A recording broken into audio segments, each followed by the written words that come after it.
Pilate took Jesus and had him flogged.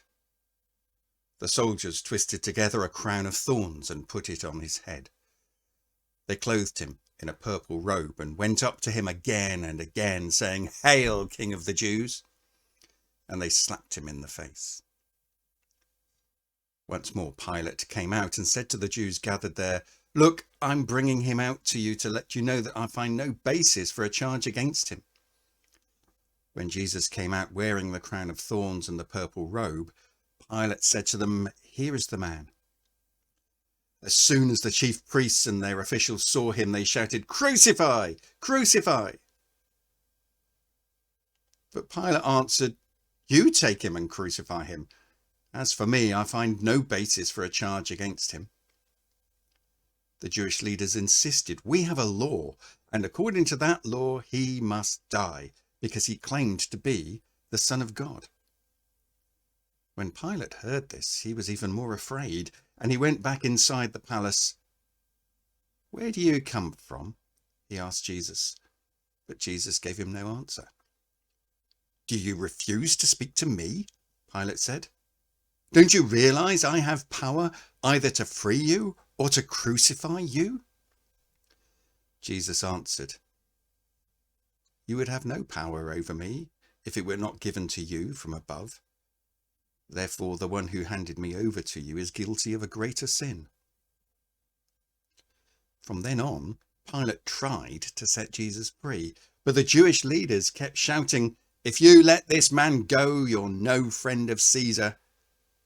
Anyone who claims to be a king opposes Caesar." When Pilate heard this, he brought Jesus out and sat down on the judge's seat at a place known as the Stone Pavement, which in Aramaic is Gabbatha. It was the day of preparation of the Passover. It was about noon. "Here is your king," Pilate said to the Jews.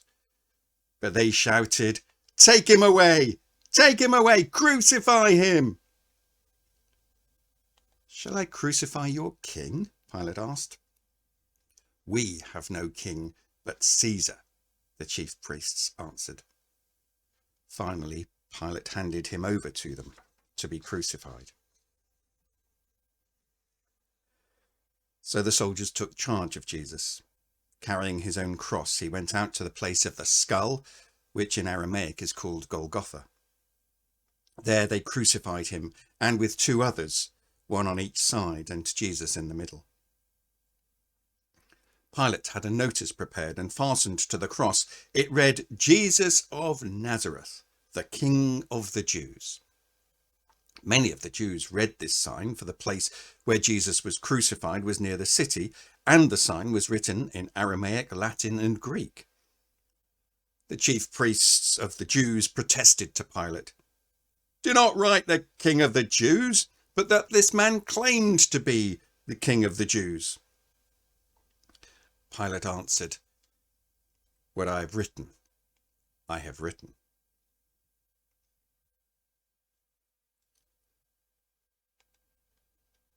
Near the cross of Jesus stood his mother's sister, Mary, the wife of Clopas, and Mary Magdalene. When Jesus saw his mother there and the disciple whom he loved standing nearby, he said to her, "Woman, here is your son." And to the disciple, "Here is your mother." From that time on, this disciple took her into his own home.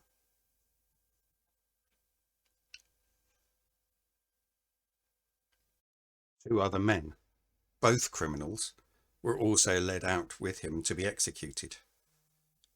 When they came to the place called the Skull, they crucified him there, along with the criminals, one on his right, the other on his left. Jesus said, "Father, forgive them, for they do not know what they are doing." And they divided up his clothes by casting lots. The people stood watching, and the rulers even sneered at him. They said, "He saved others. Let him save himself if he's God's Messiah, the chosen one." One of the criminals who hung there hurled insults at him. "Aren't you the Messiah? Save yourself and us." But the other criminal rebuked him. "Don't you fear God," he said, "since you're under the same sentence? We are punished justly, for we're getting what our deeds deserve, but this man has done nothing wrong." And then he said, "Jesus, remember me when you come into your kingdom." Jesus answered him, "Truly I tell you, today you will be with me in paradise."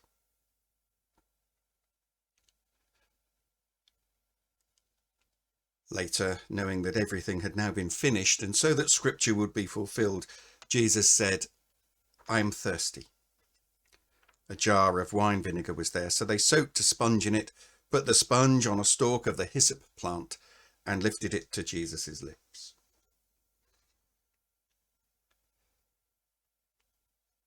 From noon until 3 in the afternoon, darkness came over all the land. About 3 in the afternoon, Jesus cried out in a loud voice, "Eloi, Eloi, lema sabachthani," which means, my God, why have you forsaken me?" When some of those standing there heard this, they said, "He's calling Elijah." Immediately one of them ran and got a sponge. He filled it with wine vinegar, put it on a staff, and offered it to Jesus to drink. The rest said, "Now leave him alone. Let's see if Elijah comes to save him." Later, knowing that everything had now been finished, and so that scripture would be fulfilled, Jesus said, "I am thirsty."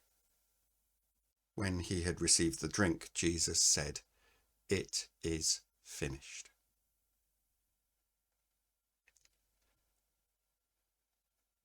The sun stopped shining, and the curtain of the temple was torn in two. Jesus called out with a loud voice, "Father, into your hands I commit my spirit." And when he had said this, he breathed his last.